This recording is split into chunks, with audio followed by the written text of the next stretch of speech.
이 새벽에도 하나님의 말씀을 통해 은혜를 깨닫는 귀한 시간 되길 소망합니다. 오늘 본문은 예수님이 제자들과 갈릴리에서 2년여의 사역을 마무리하고 이제 새롭게 전환돼 가는 시점입니다. 예루살렘으로 이제 가기 전에 빌립보, 가이사라 여러 마을로 나가는 도중에 예수님이 제자들을 불러서 갑자기 질문을 하시는 겁니다. 사람들이 나를 누구라고 하느냐? 그러니까 이 제자들이 세례 요한이라고도 하고 또 더러는 엘리야, 더러는 선지자 중에 하나라 하나이다 이렇게 말을 합니다. 당시에 주님에 대한 사람들의 평가는 다양했습니다. 여러 사람들이 어떤 사람들은 예수님이 회개의 말씀을 전한다 하니까 그때 당시에 인기를 얻었던 세례 요한이 다시 환생했다, 다시 나타났다 이렇게 말하기도 했고요.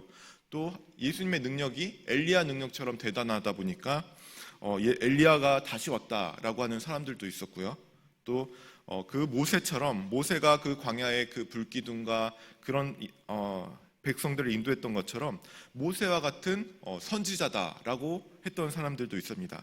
그러니까 제자들은 그렇게 소문 들리는 대로 예수님께 말한 거예요. 그렇게 사람들이 여기더이다 이렇게 말씀을 합니다. 그런데 이제 예수님이 그에 대해서 알고 싶었던 것이 아니라 이제 제자들에게 정말 묻고 싶었던 핵심적인 질문을 합니다. 그러면 너희들은 나를 누구라 하느냐? 이것을 묻습니다. 너희는 나를 누구라 하느냐? 이게 바로 우리들에게 질문을 하시는 것으로 들려집니다. 주님은 세상에서 들리는 평가를 원하시는 게 아니라 사람들이 아는 소식에 대해서 전혀 반응이 있지 않으셨습니다. 주님이 알고 싶었던 것은 그런 게 아니었습니다. 바로 너희들은 나를 누구라 하느냐? 이 우리에 대한 직접적인 신앙 고백을 듣고 싶은 것입니다. 신앙은 내가 누군가의 대답을 대신 해줄 수 있는 것도 아니고 누군가의 하나님이 원하는 게 아닙니다. 대신 말해주고 그 사람이 내 신앙 고백을 대신 해줬다고 해서 그 사람이 내 가족이라고 해서 나 또한 그렇게 신앙 고백으로 하나님께 이렇게 같이 묶어서 들려지는 게 아니라는 것입니다. 하나님은 철저하게 개인 대 개인, 나의 신앙, 하나님과 나와의 관계 속에서 개개인을 부르시고 개개인의 고백을 듣기 원하신다는 겁니다.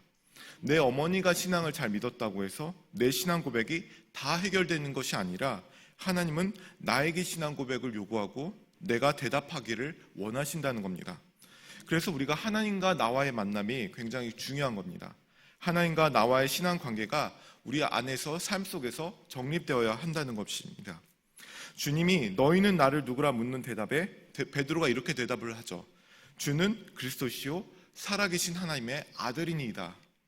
베드로의 이 신앙 고백이 이 교회를 세우는 기초가 되게 됩니다. 참 하나님과 바른 관계를 맺었기 때문에 예수님이 하나님의 아들이라는 것을 알았고 사람들이 엘리야 또 선지자라고 해도 그게 아니라 정말 하나님이 살아계신 하나님의 아들이니이다. 주님을 바로 알 수 있었던 것입니다. 여러분 우리 매일 일상 가운데서 우리 삶 속에서도 주님을 향한 나의 신앙 고백이 하나님과의 나의 관계 속에서 그런 하나님의 신앙 고백이 바로 서야 될 줄 믿습니다.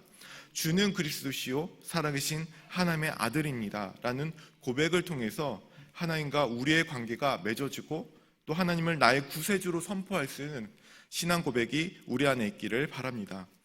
우리가 믿는 것은 단순히 이 땅에서 여러 가지 신들 중에서 들리는 소문대로 하나님이 참신이다 라는 고백으로 우리가 같이 뭉뚱거려서 고백하는 게 아니고 또 이 땅에서 여러 가지 기적을 행했고 여러 가지 가르침을 행했던 어떤 훌륭한 예수 그리스도라는 사람이 있다라고 그렇게 믿는 고백이 아니라 그런 정도의 고백이 아니라 정말 내 구세주가 되고 나를 구원한 하나님이다라는 것을 내 인격과 내 삶을 통해서 하나님이 나의 구세주입니다 라는 그런 믿음의 고백과 신앙이 있으시기를 소망합니다.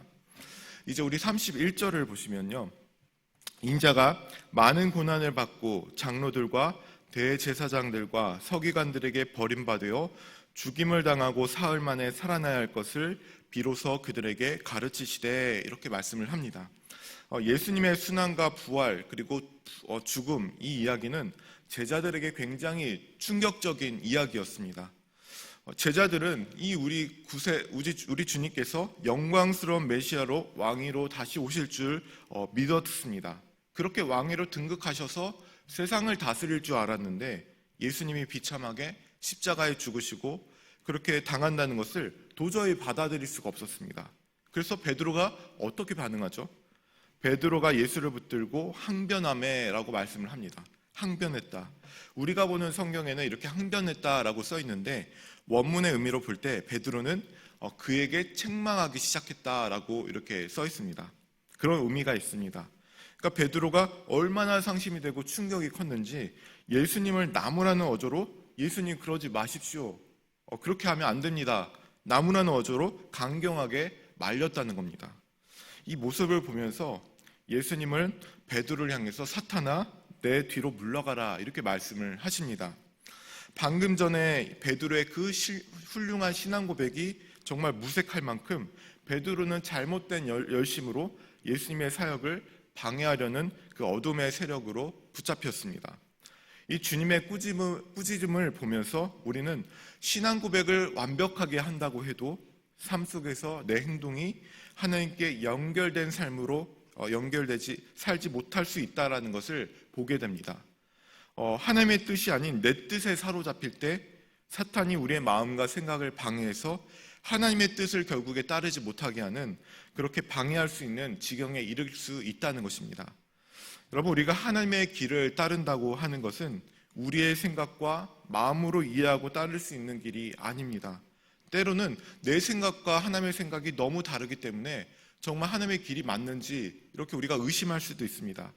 그런데 우리가 하나님을 따른다고 하는 것은 내 생각과 내 이해가 되어야지 따르는 것이 아니라 그 하나님의 그 말씀에 온전히 우리의 생각을 내려놓고 우리의 것을 버리고 우리의 생각을 내려놓고 하나님 말씀에 순종하며 따른다는 것을 의미하는 것입니다.